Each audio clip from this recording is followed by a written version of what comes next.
अस्सलाम वालेकुम। आज एक और इन्फॉर्मेटिव वीडियो के साथ आपका भाई आपकी खिदमत में हाजिर है। आज हम एक्सपोज करेंगे उन एजेंट हजरात को जो पैसे लेके आपके साथ एक बहुत बड़ा स्कैम करते हैं, आपके साथ फ्रॉड करते हैं। और इसके साथ साथ आज हम बात करेंगे कि आप अगर किसी भी कंट्री में ट्रैवल करते हैं तो आपने अपने कंट्री से इमिग्रेशन कैसे क्लियर करनी है और आप जिस कंट्री में जा रहे हैं वहाँ की इमिग्रेशन आपने कैसे क्लियर करनी है।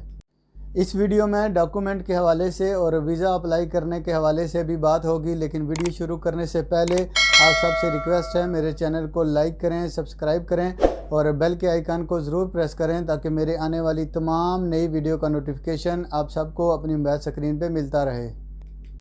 चलिए तो बात करते हैं उस स्कैम के हवाले से, उस फ्रॉड के बारे में कि वो स्कैम वो फ्रॉड क्या है और ये एजेंट लोग आपसे ये फ्रॉड कैसे करते हैं। होता कुछ यूँ है कि आप किसी भी कंट्री के लिए विज़िट वीज़ा अप्लाई करते हैं तो पहले तो ये है कि वो पैसों के हवाले से ये आपसे पैसे ज़्यादा चार्ज करते हैं, यानी कि इसकी फ़ीस, यानी किसी भी कंट्री में अगर आप जाएं तो वहाँ की फ़ीस के हवाले से डिफरेंट कंट्री का डिफरेंट रेट है। तो वो आपसे सबसे पहले तो फ्रॉड ये करेंगे कि अगर सपोज़ कर लें कि किसी कंट्री की विज़िट वीज़े की फ़ीस 20,000 है, पाकिस्तानी 20,000 है, तो वो आपसे कम से कम 50 या 55,000 चार्ज करेंगे।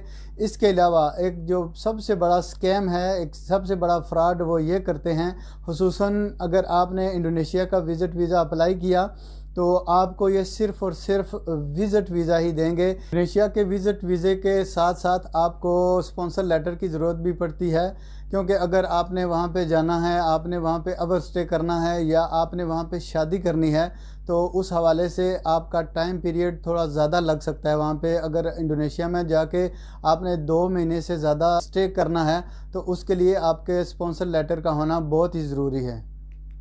ये तमाम बातें अगर आप पाकिस्तान से जाते हैं तो आपको पता नहीं होती, आप सिर्फ सिंपली वीज़ा अप्लाई करते हैं तो एजेंट आपसे पैसे भी ज़्यादा चार्ज करता है और आपको सिर्फ़ और सिर्फ विज़िट वीज़ा देता है।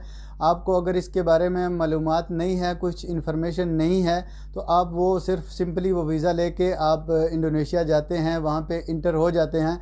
लेकिन अगर आपको वहाँ पे ओवर स्टे करना पड़ जाए तो आपको फिर ये स्कैम और ये फ्रॉड के बारे में आपको इंडोनेशिया में जाके पता चलेगा, क्योंकि जब आप वहाँ पे जाके वहाँ के जो इमिग्रेशन है वहाँ आप ओवर स्टे के लिए दूसरा स्टे परमिट आप लेंगे तो आपसे सिर्फ़ और सिर्फ एक ही डिमांड करेंगे कि आप अपना स्पॉन्सर लेटर हमें दिखाएं।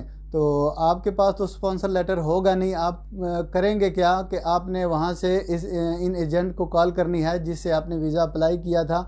तो फिर ये आपसे मोर देन $100 और वो ये आपसे डिमांड करेंगे।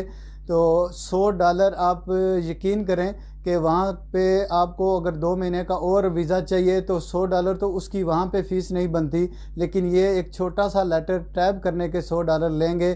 तो वहाँ पे फिर आप फंसे होंगे तो आपके पास कोई और ऑप्शन नहीं होगा, तो आपको फिर से $100 और $100 या $150 और जो है इन एजेंट को पे करना पड़ेगा। मोस्टली हम लोगों को पता नहीं होता, लेकिन अगर इन्फॉर्मेशन ना होने की वजह से हम इस स्कैम का शिकार हो जाते हैं।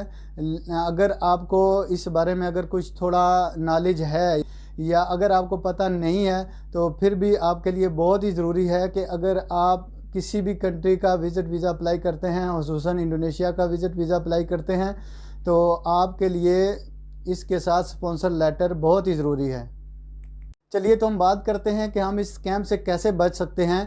तो आपने जब भी अगर इंडोनेशिया का विज़िट वीज़ा अप्लाई करना है, अगर आपने 2 महीने वहाँ इंडोनेशिया में रहना है तो फिर तो कोई टेंशन नहीं, यानी आपको कुछ परेशानी की ज़रूरत नहीं है। लेकिन आपने वहाँ पे जाके शादी करनी है या किसी और रीज़न से आपको थोड़ा और स्टे करना पड़ जाए इंडोनेशिया में, तो आप करेंगे क्या कि यहाँ से ही जिस एजेंट से आप वीज़ा अप्लाई करेंगे तो आप उससे पहले ही ये बात तय कर लें कि मुझे वीज़े के साथ साथ ये जो स्पॉन्सर लेटर है वो भी चाहिए। विदाउट स्पॉन्सर लेटर आपने किसी भी एजेंट से वीज़ा अप्लाई नहीं करना।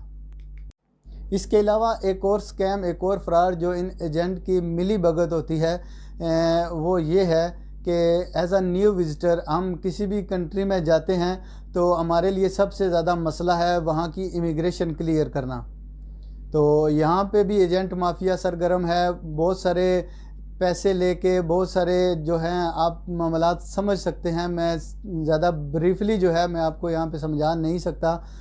आपको सिर्फ आपके माइंड में ये बात आपके हो कि आपके साथ कुछ भी हो सकता है। अगर आप पाकिस्तान से आएंगे तो वहाँ की इमिग्रेशन क्लियर करना भी आपके लिए आसान नहीं है। लेकिन अगर आप न्यू हैं, अगर आप किसी भी कंट्री में अगर पहली दफ़ा जा रहे हैं तो इमिग्रेशन वाले थोड़ी सख्ती आपके साथ करेंगे, तो आपने थोड़ा सा ब्रेवली उनको फेस करना है।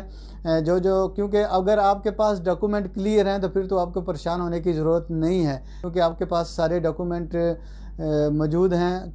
ज़्यादातर होता ये है कि वहाँ पे अगर आप इंडोनेशिया जा रहे हैं तो ज़्यादातर लोग वहाँ पे जो है ऑस्ट्रेलिया की तरफ भाग जाते हैं या कुछ और मामलात हो जाते हैं, तो इसलिए वहाँ की इमिग्रेशन थोड़ी सख्ती करती है। हो सकता है जो मैं बात करूँ आप इसके साथ टोटली डिसएग्री भी हूँ, लेकिन जो ज़्यादा फैक्ट यही है कि आप इस्लामाबाद, लाहौर या कराची कहीं से भी आप आते हैं तो आपके लिए एक टफ़ हो गई सिचुएशन।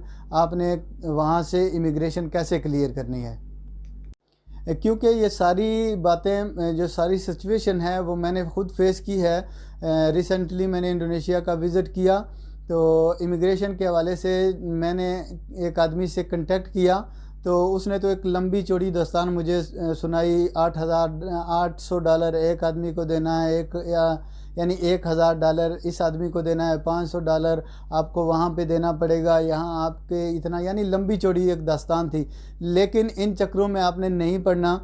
आपके पास इंडोनेशिया का विज़िट वीज़ा है, आपने सिर्फ यही उनको बताना है इमिग्रेशन पाकिस्तान में कि मैं क्यों जा रहा हूँ। अगर आप शादी करने के लिए जा रहे हैं तो आपने अपने डॉक्यूमेंट उनको दिखाने हैं, मैंने वहाँ पे शादी करनी है, या सिंपली आपने वहाँ का विज़िट करना है तो वो डॉक्यूमेंट उनको दिखाने हैं। इतना लंबा चौड़ा प्रोसेस नहीं है।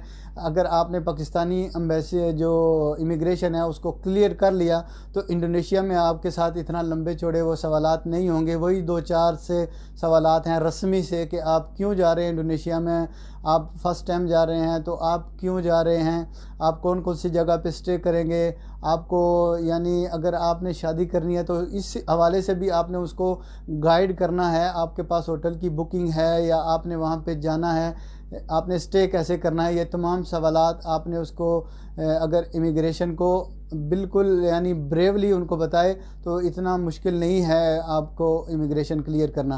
तो डॉक्यूमेंट के हवाले से मेरी इस चैनल पे बहुत सारी वीडियो मौजूद हैं, आप देख सकते हैं।